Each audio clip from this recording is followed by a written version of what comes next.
Bismillahirrahmanirrahim. Assalamualaikum warahmatullahi wabarakatuh.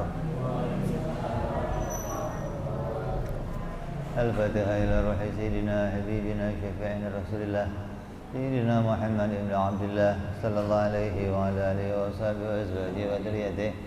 Inna Allah yu'ali darajatihim fil jannah wa yanfa'una bi asrarihim wa anwarihim wa ulumihim wa nafahatihim wa barakatihim في الدين والدنيا والآخرة ويجعلنا من حزبهم ويرزقنا محبتهم ويتوافنا على ملتهم ويحشرنا في زمرتهم بالعافية وسلامة لهم الفاتحة. أعوذ بالله من الشيطان الرجيم. بسم الله الرحمن الرحيم. الحمد لله رب العالمين الرحمن الرحيم مالك يوم الدين.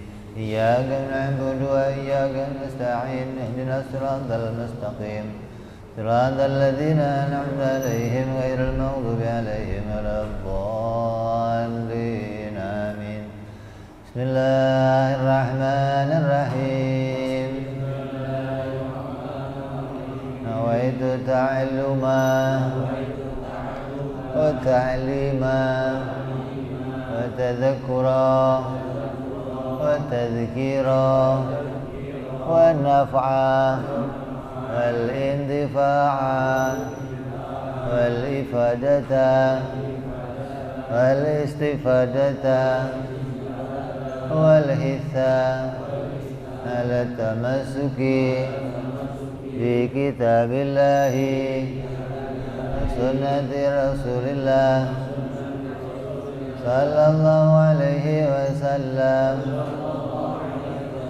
ودعاء إلى الهدى والدلالة على الخير ابتغاء مرضاته وقربه وثوابه وحسن الخاتمة مع اللطف والعافية وصلاح العاقبة. Bismillahirrahmanirrahim. Alhamdulillahirabbil alamin. Wa bihi nasta'inu ala umuri dunya waddin. Wassalatu wassalamu ala Rasulillah Sayyidina wa habibina wa syafi'ina wa maulana Muhammadin sallallahu alaihi wa ala alihi wa sahbihi ajma'in. Amma ba'du. Qala musanniful kitab Hadratus Syekh Sa'id bin Armiyah rahimahullah wa ghafara lahu wa liwalidayhi wa nafa'ana bi fid darain. Allahumma aftah qulubana futuhal arifin wa bihikmatika wansur alaina birahmatika ya arhamar rahimin. Melanjutkan kajian kita 2 bulan yang lalu. Yang masih ingat dapat hadiah.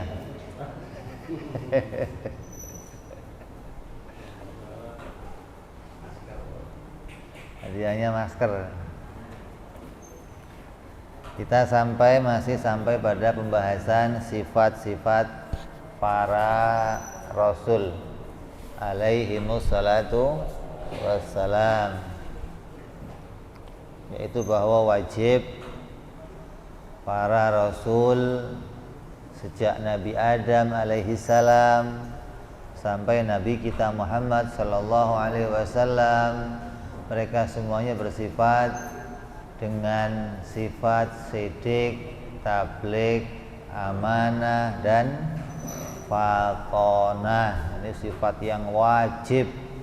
Artinya wajib, sesuatu yang tidak pernah terpisah pada dirinya para rasul. Sejak mereka lahir sampai mereka meninggalkan dunia kembali ke hadratillah, mereka senantiasa bersifat sidik, tabligh, amanah dan faqonah. Jadi kalau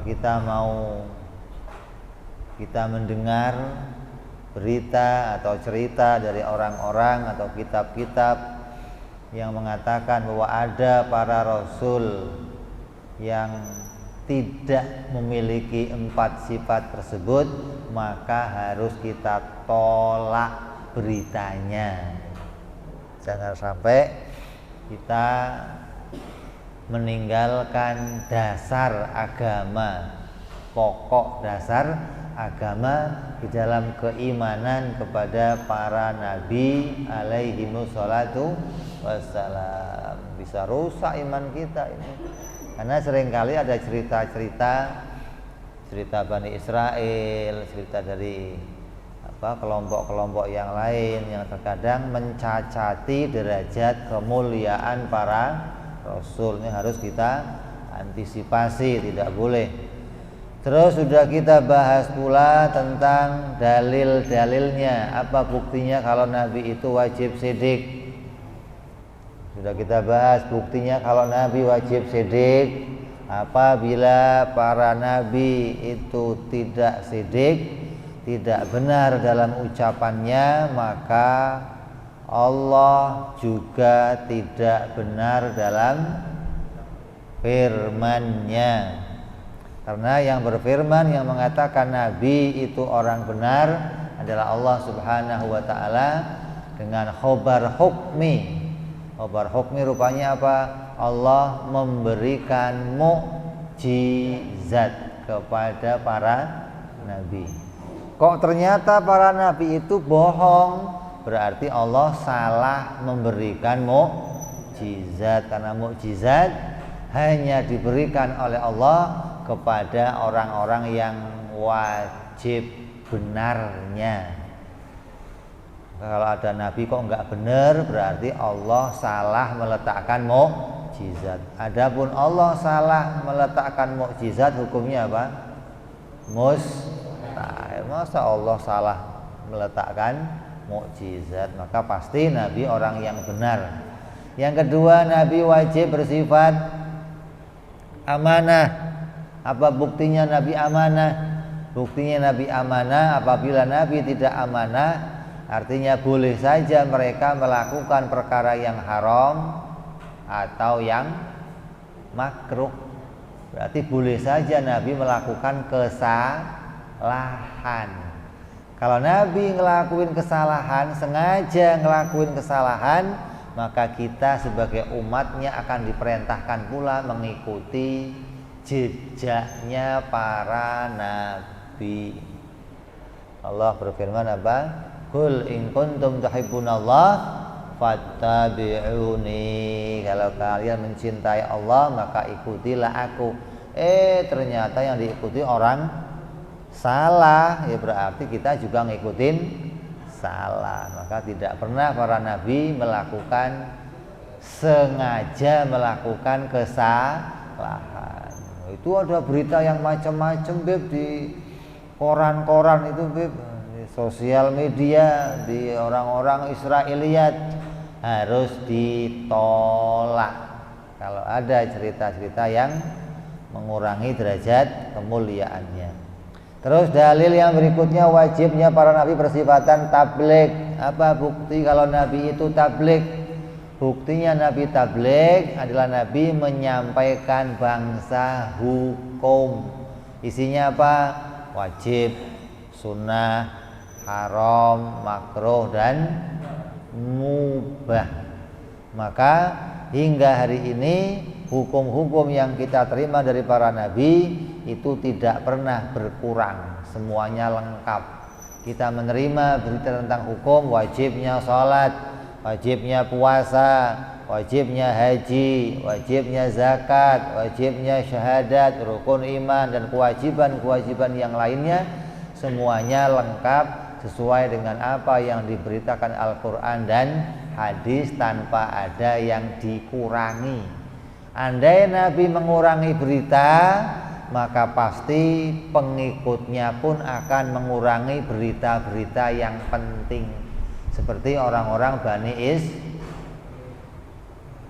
kitab suci itu tidak diturunkan lagi oleh Allah kepada Bani Israel karena Bani Israel paling sering mengurangi isinya kitab suci.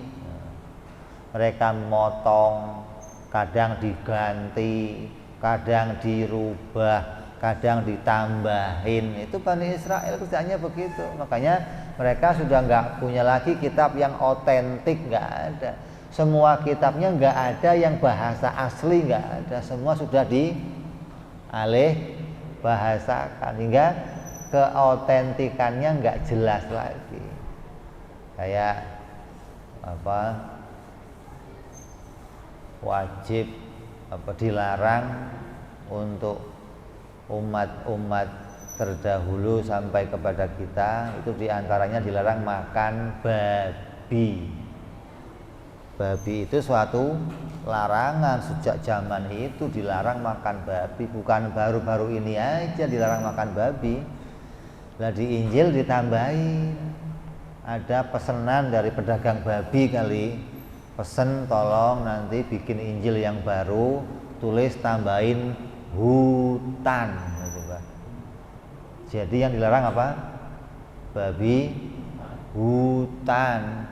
Kalau babi kota, kalau babi kota gimana? Boleh, berarti kan yang dilarang apa? Babi hutan. Berarti diapain itu? Ditambahin.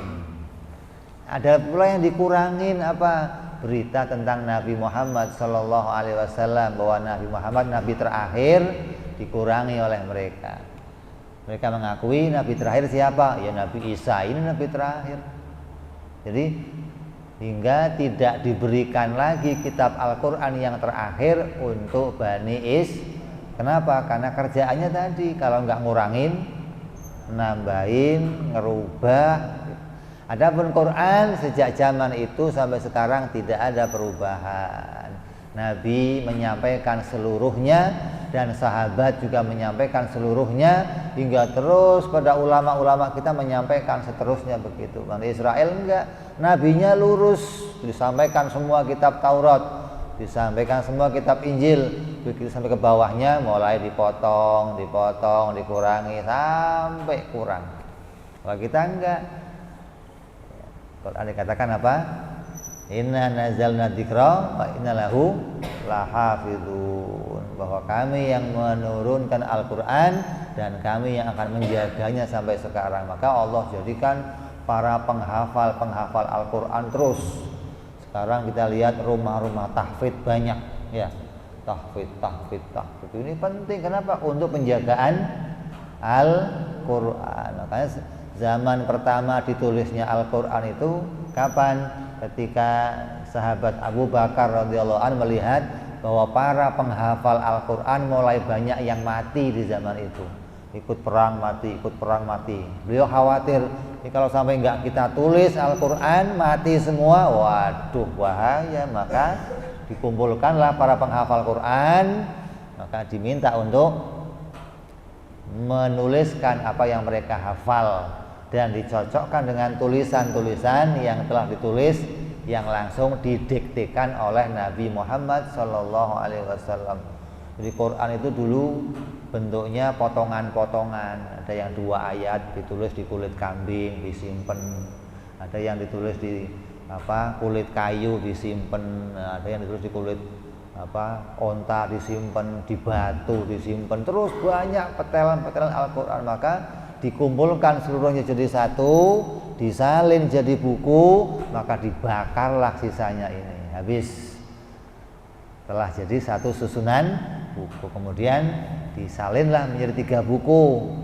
Satu dikirim ke Basra, dikirim ke pusat-pusat pemerintahan agar bisa disalin oleh yang lainnya dan dicetak, dibukukan kepada umat, hingga sampai sekarang lah muncul Al-Quran yang kita baca. Maka ini lengkap, tidak ada yang disembunyikan oleh Nabi dan para umatnya, para sahabat-sahabatnya. Yang terakhir dalilnya bahwa Nabi bersifat fatonah atau cerdas. Bahwa para nabi semuanya pasti orang yang cerdas, artinya berlipat-lipat cara berpikirnya. Kenapa? Nabi orang yang bisa menjelaskan. Kalau ada orang nanya tentang agama yang dibawanya, Nabi orang yang bisa menjelaskan.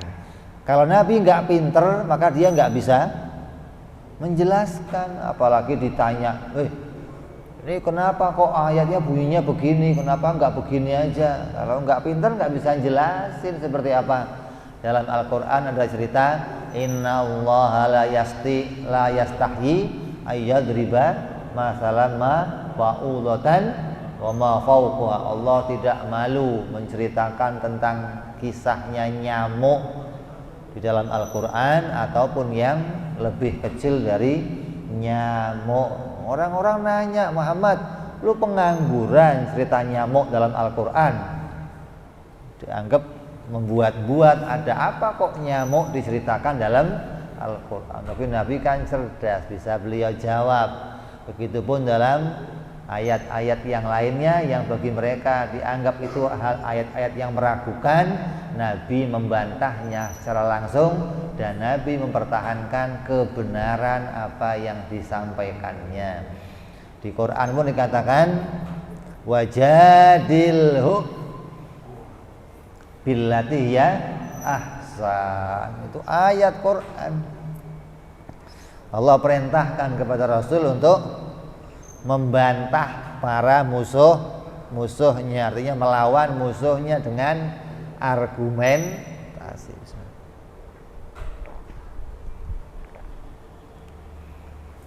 Apalagi ketika cerita masalah Isra Mi'raj, waduh ramai, banyak, jangankan orang kafir yang nggak percaya, yang sudah Islam banyak yang keluar. Kenapa? Dianggap mengada-ngada ini Muhammad, masa dia terbang ke langit? Yang ngomong terbang siapa? Maka Nabi menjelaskan satu persatu, ini buktinya kalau saya Isra, nih buktinya kalau saya Mi'raj, satu persatu dijelaskan oleh Nabi. Bahkan nabi-nabi terdahulu semuanya merupakan orang-orang yang diberikan kecerdasan oleh Allah hingga mereka bisa selalu menjelaskan tentang agama yang mereka bawa kepada seluruh manusia. Kalau ada orang yang nggak jelas, ada orang yang nggak jelas dengan penjelasan Nabi, maka berarti sudah tidak ada yang bisa menjelaskan lagi selain sama Nabi aja nggak jelas, apalagi sama yang lainnya. Nah, kalau ada umat, ada orang-orang kafir datang ke Rasul, nanya sama Nabi, ngomong, jawaban kamu kurang jelas Muhammad. Oh kurang jelas, ya, kalau kamu pengen jelas, kamu datang ke Ali, coba tanya sama Ali, barangkali dia lebih jelas. Oh iya, datang ke sana Ali, tanya, kamu ngapain kemari? Saya nanya sama Nabi Muhammad, jawabannya kurang jelas.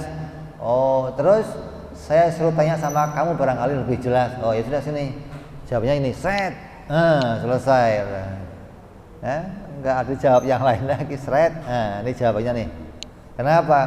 Mau nanya apa sama saya? Wong Nabi aja enggak dipahami perkataannya, apalagi selain Nabi. Ini menunjukkan bahwa Nabi itu orang-orang yang cerdas dan bisa menjelaskan sesuatu dengan jelas. Apabila orang enggak paham dengan penjelasan Nabi, alasannya apa? Yang pertama, Allah menutup pintu hatinya. Yang kedua, dia menutup telinganya untuk tidak mendengar lagi apa yang diomongkan oleh Nabi. Seperti apa yang terjadi pada Nabi Nuh alaihi salam. Nabi Nuh itu dakwah berapa tahun? 950 tahun. Itu dakwahnya, bukan umurnya, bukan. Dia berdakwah selama 950 tahun. 1000 kurang 50. Lah umurnya berapa? Umurnya berapa? 1700 tahun. Nah, kita berapa tahun sekarang? 2000 tahun. Lah Nabi Nuh itu saking lamanya dakwah, tiap hari menyampaikan dakwah sampai umatnya tutup kuping. Kalau Nabi Nuh lewat, semua tutup kuping. Nabi Nuh ngomong, nggak dengar apa-apa. Jadi bukan Nabi Nuh nggak bisa menjelaskan, merekanya nggak mau dengar penjelasan. Makanya banyak orang-orang yang kemudian setelah masuk ke kubur, mereka mengatakan, lau kunna nasma'u wa na'kilu ma kunna fi ashabis sa'ir. Andai dulu saya ketika ketemu Nabi itu mau mendengarkan dan mau berpikir, maka kami tidak akan masuk ke neraka sa'ir. Apa tadi? Mendengarkan dan berarti ada yang dengar Nabi ngomong tapi nggak digubris, nggak mau mikir. Ngomong apa Muhammad nggak jelas juga, nggak mau dipikir. Ada yang mendengarkan saja nggak mau, asal Nabi ngomong minggir, Nabi ngomong tutup kuping, Nabi ngomong tutup pintu keluar, hingga dia nggak tahu Nabi ini nyampaikan berita apa.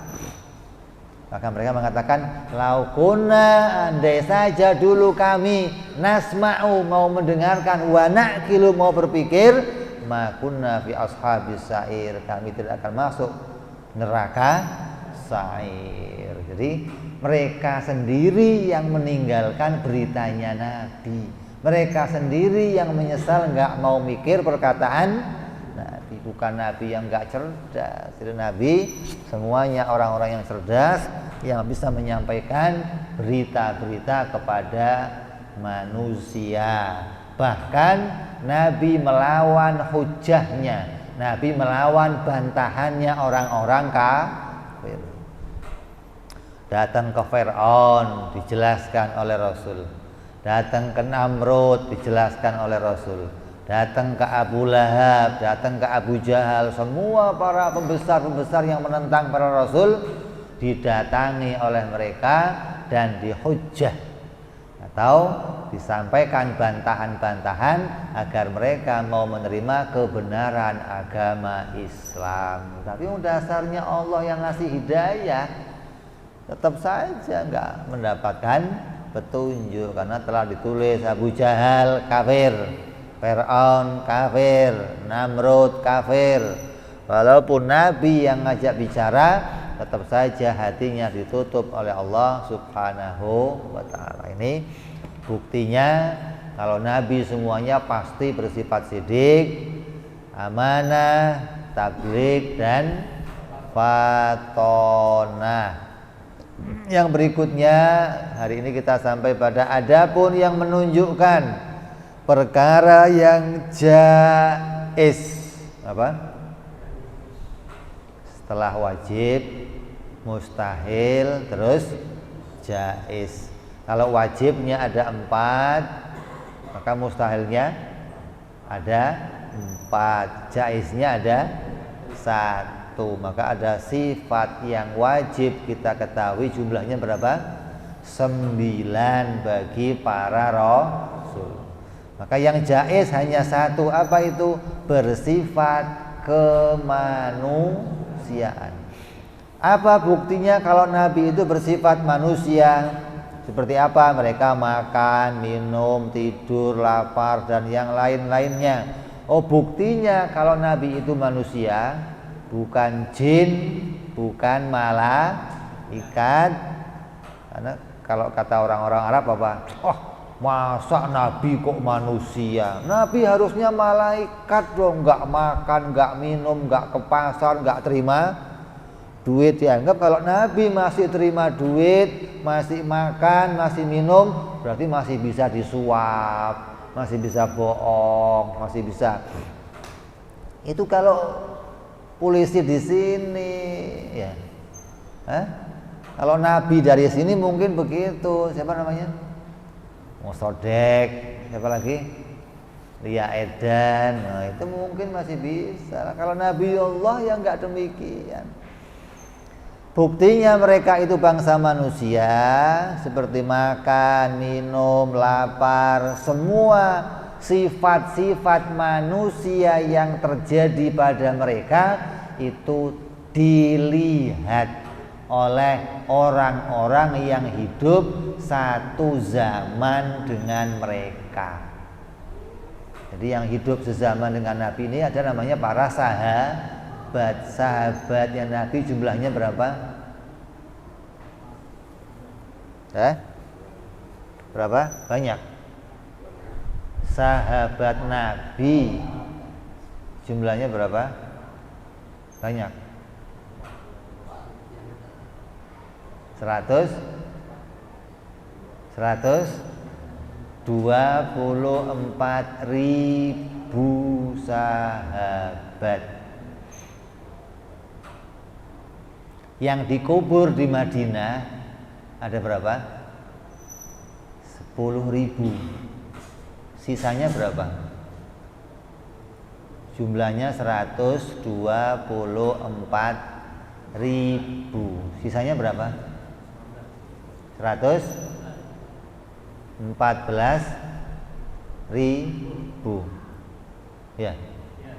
124.000 dikurangin 10.000, jadinya 114.000. Dikubur di mana mereka? Kalau di Madinah cuma 10.000, lah yang lain dikubur di mana? Di seluruh dunia. Ada yang di Yaman, ada di Indonesia, ada yang di Malaysia, ada yang di Brunei, ada yang di semua, di Afrika. Kenapa? Karena mereka ditugaskan oleh Nabi untuk datang mendatangi seluruh manusia di dunia. Hingga ada yang meninggal di Cina, ada yang meninggal di Eropa, ada yang meninggal di Asia, meninggal di Jawa, meninggal. Semua para sahabat ini melihat sifat-sifat kemanusiaan yang ada pada para nabi.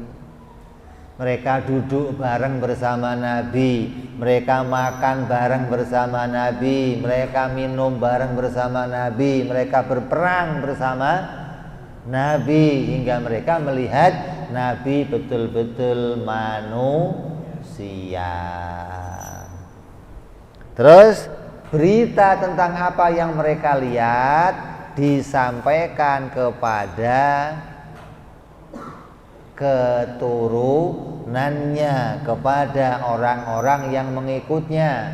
Sahabat ketemu dengan tabi'in, maka tabi'in diceritakan, ini loh sifatnya Nabi, cara makannya Nabi begini, cara jalannya Nabi, cara minumnya Nabi, cara duduknya Nabi, cara kerjanya Nabi. Nabi kalau dagang begini, Nabi kalau, hingga para tabi'in tahu bagaimana sifat-sifat kemanusiaan para nabi.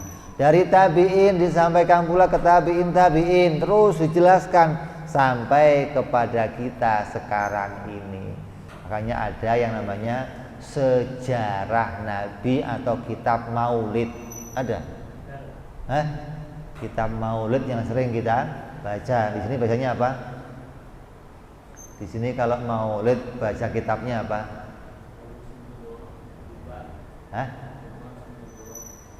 Tiba atau Syaraful Anam biasanya, ada berjanji, ada yang sekarang Simtu Duror, ada muncul lagi apa? Dia ulame. Ini kitab-kitab maulid yang isinya apa? Bercerita tentang bagaimana sifat-sifat para nabi, bagaimana kita diperkenalkan kepada kemuliaan para nabi secara ringkas.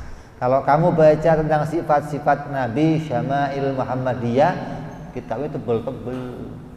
Nanti lihatnya aja sudah pusingnya apa, kitab tebel banget. Nanti yang tipis saja nggak jelas bacanya, apalagi yang tebel-tebel begitu. Pernah baca? Koran oleh bacanya ente.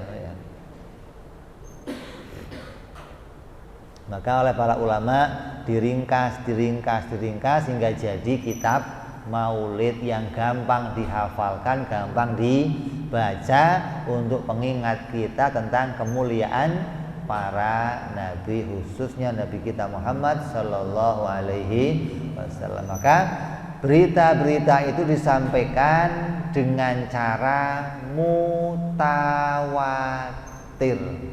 Apa mutawatir itu? Sambung. Mutawatir itu berita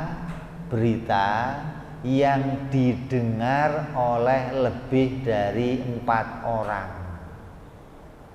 Nabi menyaksikan dirinya para nabi itu disaksikan lebih dari 4 orang.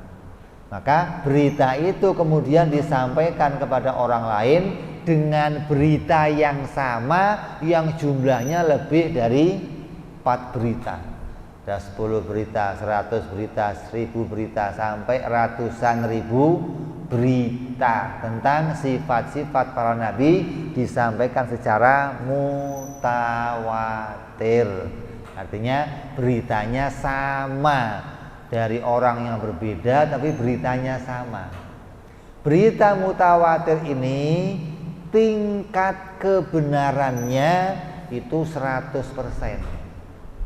Kenapa? Karena yang nyampein orang banyak, dan orang banyak itu nggak mungkin berbohong dengan kebohongan yang sama. Nggak mungkin kan? Kayak contoh begini, kamu mendengar di Mekah ada bangunan yang namanya Ka'bah, warnanya apa? Hitam. Pernah dengar? Yang kamu dengar warnanya hitam atau biru? Hitam. Belum ada yang ngomong biru, belum? Belum. Merah? Belum. Itu yang ngomong hitam. Sekampung kamu ngomong di Mekah ada bangunan warnanya hitam. Mungkin nggak sekampung itu mau bohongin kamu gitu. Ayo kita sama-sama ngomong di Mekah ada bangunan hitam, kita bohongin Sidul aja yuk. Mungkin begitu. Yang ngomong begitu nggak cuma sekampung kamu, se-Indonesia, bahkan sedunia ngomongnya sama. Di Mekah ada bangunan kotak warnanya hitam. Maka itulah namanya berita yang mutawatir, yang nggak mungkin orang itu berbohong. Ini berita mutawatir juga ini harus dicek beritanya, berita tentang kebenaran atau berita masalah kebohongan. Karena ada berita mutawatir yang isinya kebohongan juga ada. Apa contohnya? Berita mutawatir tapi isinya kebohongan. Apa contohnya? Orang yang melihat Nabi Isa disalib. Itu banyak orang juga yang tertipu. Melihat ini Nabi Isa disalib. Oh, banyak yang ketipu hingga mereka menyampaikan dari bapak ke anak, anak ke cucu, cucu ke buyut. Saya lihat sendiri. Ya, mau ngomong apa kamu? Kalau kamu hidup pada masa itu, gimana kira-kira? Sama sebangsa tanah air juga. Oh, Nabi Isa disalib. Tapi bagi orang-orang yang punya akal, kita bisa menolak, tidak mungkin Nabi Isa mendapatkan perlakuan yang hina. Allah tidak mungkin menghinakan para utusannya. Allah tidak mungkin menghinakan para nabinya hingga telanjang, hingga keadaannya terhina seperti itu, enggak mungkin. Walaupun beritanya mutawatir, kita tolak. Dari mana penolakannya? Dari Al-Quran. Apa kata Quran? Nabi Isa itu enggak disalib, tapi Nabi Isa itu diangkat ke langit. Maka mereka yang melihat itu mereka tertipu. Kenapa? Quran sendiri mengatakan mereka sendiri itu enggak yakin ini Nabi Isa atau Bukan. Mereka sendiri nggak yakin aslinya. Kenapa nggak yakin?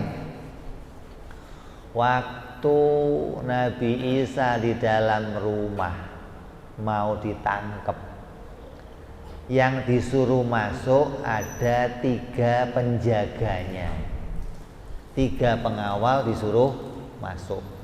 Kalau 3 pengawal yang masuk kemudian bisa menangkap Nabi Isa, harusnya yang keluar berapa orang? Berapa? 4. Ini 3 masuk, keluarnya 3. Yang 1 mirip Nabi Isa. Nah kalau masuk 3 keluar 3, yang 1 kemana? Lu mestinya nanya begitu dong. Ini kok ada orang masuk 3, nangkep orang 1, keluarnya 3. Harusnya 4 dong. Masa kok keluarnya 3? Lah kalau keluarnya 3, yang 1 Nabi Isa, berarti yang hilang yang mana? Penjaganya hilang itu. Hilang. Diangkat ke langit penjaganya. Gimana sih? Jadi Allah menjadikan wajahnya menyerupai Nabi Isa, hingga ketika keluar penjaga itu ditangkap, kemudian dibawa ke hadapan raja yang dia dianggap sebagai Nabi Isa. Adapun Nabi Isa diangkat oleh Allah, diselamatkan ke langit dan nanti akan turun kembali. Jadi ini berita mutawatir juga, hati-hati, jangan tiap-tiap mutawatir harus selalu benar lah. Saya mau cerita, kalau ceritanya Siti Jenar itu mutawatir nggak? Yang lihat siapa? Ada yang lihat? Atau cerita dongeng aja? Kalau kancil nyolong timun mutawatir nggak itu?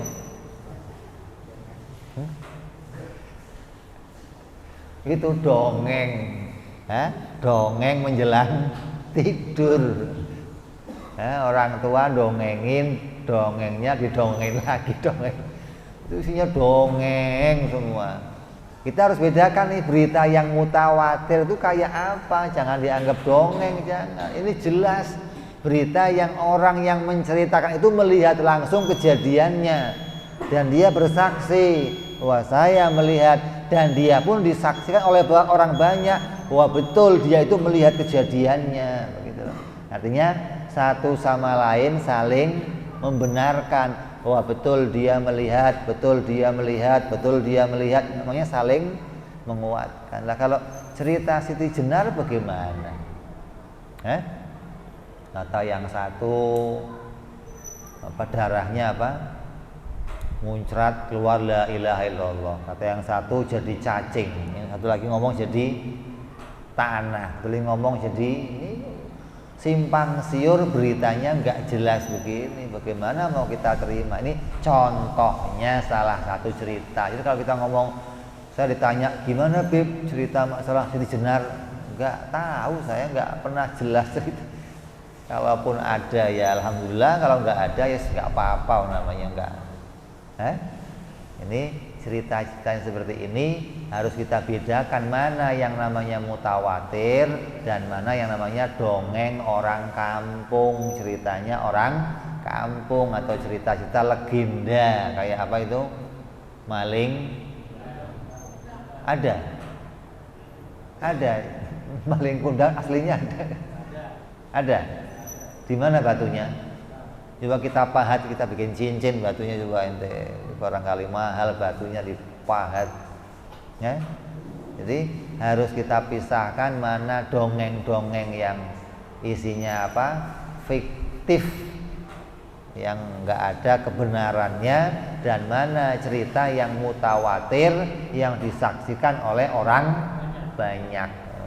Cerita tentang tangkupan perahu, cerita masalah apalagi itu 1000 candi, apalagi semacam-macam. Kalau nggak ada kesaksian yang mutawatir, kita anggap itu hanya dongeng, bukan satu fakta. Tapi berita tentang kenabian, tentang sifat-sifat para rasul ini bukan dongeng, tapi ini fakta dan ini mutawatir, langsung dilihat oleh orang-orang yang hidup bersama mereka dan disampaikan kepada orang-orang yang setelahnya. Bahkan para sahabat-sahabat Nabi itu ada yang saking istimewanya apa?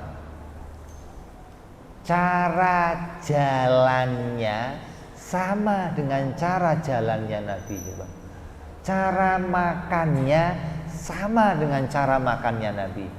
Cara duduknya sama dengan cara duduknya Nabi. Kenapa? Saking mereka mengidolakan Nabi hingga mereka meniru apapun yang dikerjakan Nabi.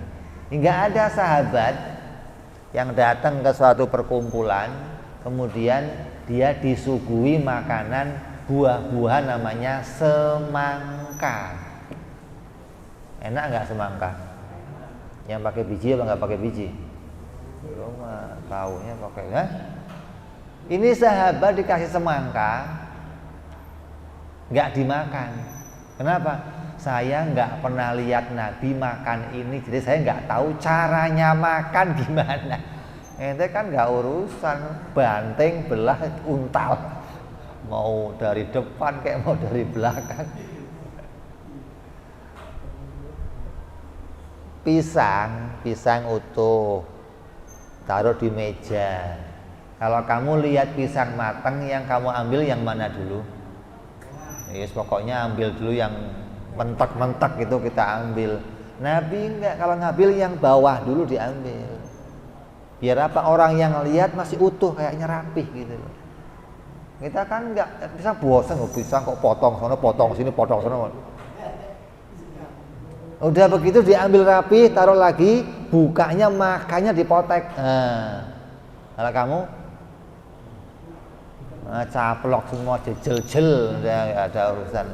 Ini cara ini dilihat oleh sahabat dan ditiru terus ke berikutnya. Hingga orang itu kalau melihat Sayyidina Abu Bakar apa? Kayak saya lihat Nabi coba. Kenapa? Karena sikap hidupnya sama dengan Nabi. Caranya dia naik onta dari sebelah kanan dulu, yang kanan naik dulu persis dengan caranya Nabi. Cara turunnya, cara duduknya, cara gaya jalannya, hingga mereka lihat sahabat teringat Nabi. Ini orang-orang yang betul-betul menjalankan apa yang mereka lihat dari para rasul alaihimus salatu wassalam. Ini buktinya. Jadi sudah kita buktikan semuanya bahwa para nabi ini orang-orang yang wajib bersifat sidik, tabligh, amanah dan fatonah, dan mereka bersifat kemanusiaan. Ini semua telah kita buktikan. Maka selesailah pembicaraan mu'taqad yang khusus bagi para rasul, yaitu yang wajib ada 4, yang mustahil ada 4, dan yang jaiz ada 1. Kalau mau kita perincikan lagi, yang jaiz ada 1, lawannya dari yang jaiz juga 1. Yang jaiz apa tadi? Bersifat lawannya apa? Mustahilnya apa? Mustahil bersifat malaikat, dan mustahil bersifat ketuhanan. Jangan sampai kita seperti orang Nasrani yang menganggap nabinya apa? Bersifat Tuhan. Atau seperti orang-orang Arab yang menganggap malaikat itu yang layak menjadi seorang nabi. Tapi kita enggak, kita mensifati nabi dengan perkara jaiz apa? Bersifat manusia, mustahil bersifat malaikat, dan mustahil bersifat ketuhanan. Maka jumlahnya kalau kita perincikan ada 10. 4 yang wajib, 4 mustahil, yang jaiz 1, lawannya juga 1. Jadi 10. Ini kalau diperincikan, tapi secara umum kita mengenal sifat para nabi ada 9. Tapi kalau kita perincikan menjadi sebuah mata pelajaran agar kita tahu yang wajib dan yang mustahil, maka jumlahnya ada 10. Selesai tentang keimanan yang menyangkut sifat-sifat pada diri para rasul. Terus minggu depan akan kita bahas lagi apa yang menjadi tambahannya, ditambahkan lagi berita-berita yang harus kita imani, ditambah lagi khobar. Kalau yang kita bahas tadi itu namanya sifat yang ada pada diri para nabi dan rasul. Yang ke depan kita akan bahas berita yang disampaikan oleh para nabi yang berkaitan dengan keimanan, yaitu al-imanu bil anbiya, iman kepada para nabi semuanya, iman kepada para malaikat, iman kepada kitab-kitab dari langit, dan iman kepada hari kiamat. Ini masuk iman kepada berita yang disampaikan oleh para nabi. Jadi ada yang menyangkut sifat nabi, namanya sifat-sifat yang menyangkut wajib pada diri mereka, dan ada yang kita imani dari khobarnya para nabi, akliyat dan sam'iyat namanya. Yang tadi itu secara akal, yang besok kita akan bahas secara sam'iyat, berita yang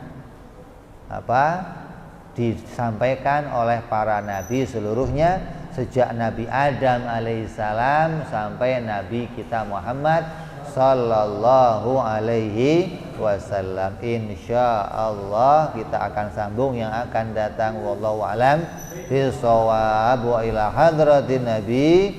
Al-Fatihah. A'udzu billahi minasyaitonir rajim. Bismillahirrahmanirrahim. Alhamdulillahi rabbil alamin arrahmanir rahim maliki yaumiddin iyyaka na'budu wa iyyaka nasta'in ihdinas siratal mustaqim siratal ladzina an'amta 'alaihim ghairil maghdubi 'alaihim waladdallin amin.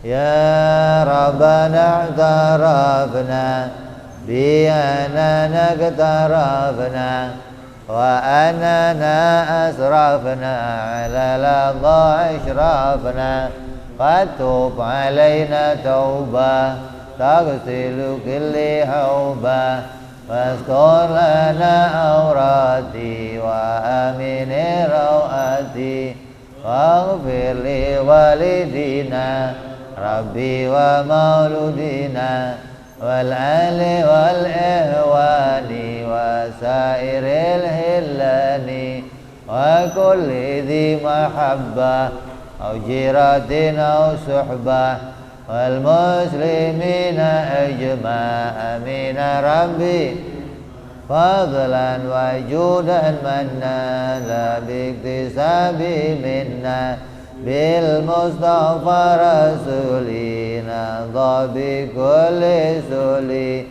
salla wa salam rabbi